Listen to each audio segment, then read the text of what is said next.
Hey guys, I'm Tyler and welcome back to the channel. I bet you can't decide what my favorite thing about these 2x4 conventional style sawhorses is. Absolutely nothing. They're too big, too heavy, don't store well, and they're wobbly. Today we're going to resolve that situation by making these sweet folding sawhorses out of 1/2-inch plywood, and I believe they're actually stronger than their 2x4 counterparts. If you would like to download the plans for these, you can find the link to that in the description below. This is not my design, these are from John Heisz. First order of business was to cut up a sheet of that 1/2-inch plywood to 4-inch strips on the table saw. I am going to be making a pair of sawhorses. The plans that John has are for one sawhorse, so you need to double that to make your pair of usable sawhorses. One might ask why I'm using someone else's design instead of coming up with my own, but I give it some considerable thought, and everything that I came up with was so close to other people's design that I thought it would just be better to go with their design and give them the shout out. After getting everything written down on the table saw, I moved over to the miter saw where I was able to use my stop block to cut everything down to its proper dimension. When I have something that is closer to the blade than my stop block goes, I use these pre-cut blocks 10 and 5 inches to make the cuts that I need. Here I'm making a 4-inch cut set at 19 inches on the stop block. Works perfect.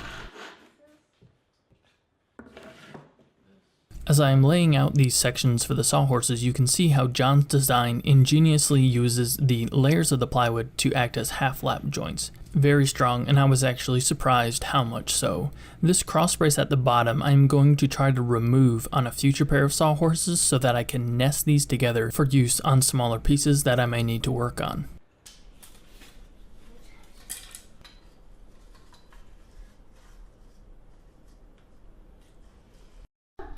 After getting everything laid out, it was time to assemble using Titebond 3 and 3/4 inch 18 gauge brad nails.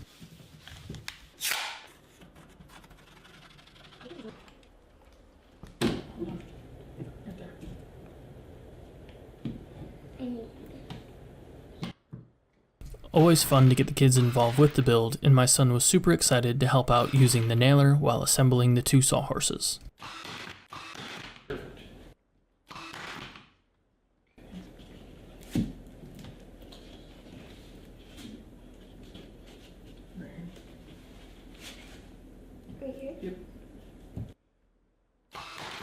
Here you can really see a great representation of the faux half-lap joints that I mentioned earlier in the video. Obviously, there are two different leg assemblies to each sawhorse. One side has a 6-inch piece, which is going to be the support board that your workpieces actually rest on, and the other has a shorter 4-inch piece on the top.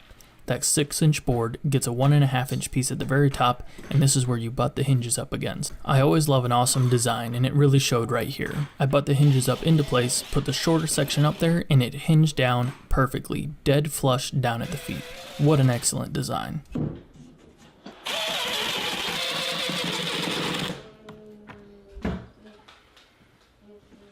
Do be careful while driving the screws for the hinges. In the middle, which only has 1/2-inch thickness of plywood, the screws will pop through. Quick work with an angle grinder to get rid of those.